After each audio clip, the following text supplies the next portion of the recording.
اسی لیے جب انفقوا انفقوا انفقوا انفقوا انفقوا کی جو تکرار ہوتی ہے قرآن مجید میں، تو ایک جگہ پھر سوال کیا صحابہ نے کتنا خرچ کرے حضور؟ فرمایا قل العفو، کہہ دو جو بھی ضرورت سے زائد دے ڈالو، don't accumulate, don't retain any thing.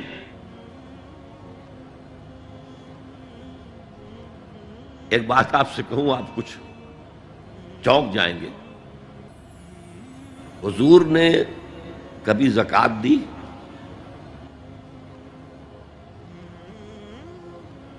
کبھی نصاب کے بقدر پیسہ آپ کے پاس جمع ہوا کہ آپ پر زکوٰۃ واجب ہوتی؟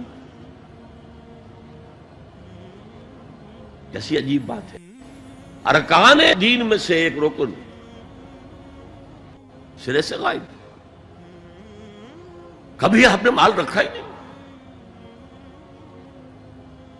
حضور کا اسوہ ہم جانتے ہیں، مسواک کر لی ہے، پائچے جو ہیں ٹخنے سے اوپر کر لیے ہیں، یہ اسوہ ہے؟ ہاں ہے، یہ بھی ہے، ٹھیک ہے، سنت ہے، اسوہ تو یہ ہے۔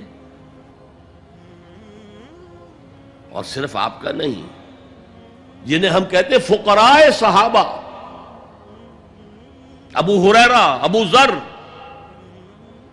سلمان فارسی، علی رضی اللہ تعالی عنہم اجمعین، یہ فقراء صحابہ میں سے تھے، کبھی کچھ نہیں رکھا اپنے پاس۔ میں نے بتایا تھا آپ کو شاید کہ حضرت علی کی جب شادی ہو رہی تھی حضرت فاطمہ سے، کوئی مکان تھا ہی نہیں، کہاں لے کے جائیں؟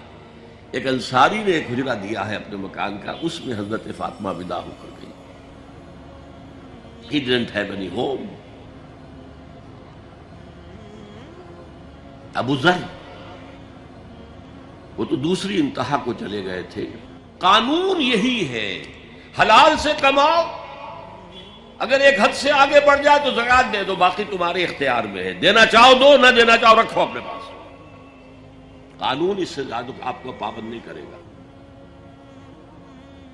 کبھی بھی آپ نے جبر نہیں کیا، ایمرجنسی میں بھی جبر نہیں کیا۔ ایک واقعہ آتا ہے کہ حضور کو کئی وقت کا فاقہ تھا، تھوڑی دیر کے بعد حضرت ابو بکر آئے، آپ نے چہرے سے پہچان لیا کہ فاقے سے۔ پھر حضرت عمر آئے، پہچان لیا کہ فاقے سے۔ شاید حضور خود اپنے لیے نہ اٹھتے نہ جاتے، اپنے دونوں ساتھیوں کو لے کر ایک انصاری کے باغ میں پہنچ گئے۔ انصاری کی عید ہو گئی، فوراً لا کر اس نے کچھ کھجوریں، کچھ انگوروں کے گوشے رکھے۔ اس کے بعد وہ دوڑا چھری لے کر کسی جانور کو ذبح کرنے کے لیے۔ یہ ساری تفصیلیں میں کیا بتا رہا ہوں؟ مال یہ نہیں تھا کہ مدینے میں سبھی فاقے سے تھے، موجود تھے جن کے پاس مال تھا، لیکن جبراً آپ نے کسی سے کچھ نہیں لیا۔ جب وہ چھری لے کر چلا، فرمایا دیکھنا کسی دودھ والے جانور کو نہ ذبح کرنا۔ بہرحال کچھ دیر کے بعد وہ گوشت پکا کر لایا، روٹیاں رکھیں۔ اس کے بعد حضور نے ایک روٹی پر چل بوٹیاں رکھ کر کہا یہ عائشہ کو دے آؤ، اسے بھی کئی وقت کا فاقہ ہے۔ اور پھر حضرت عمر کی طرف رخ کر کے کہا عمر یہ ہیں وہ نعمتیں جس کا حساب دینا پڑے گا اللہ کے ہاں۔ وَأَمَّا بِنِعْمَةِ رَبِّكَ فَحَدِّثْ، اور یہ جو فرمایا گیا الہاکم التکاثر میں، نعمتوں کا حساب لیا جائے۔ وَلَتُسْأَلُنَّ يَوْمَئِذٍ عَنِ النَّعِيمِ، فرمایا یہ نعمتیں ہیں۔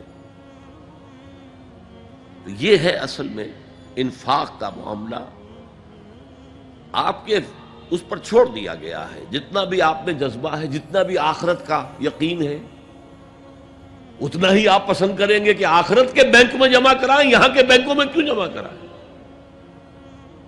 یہاں کتنا دے دیں گے آپ کو؟ 10%، 20%، وہاں 700% ملتا ہے۔ 700% نہیں، 7000، 700 گنا۔ Why to keep it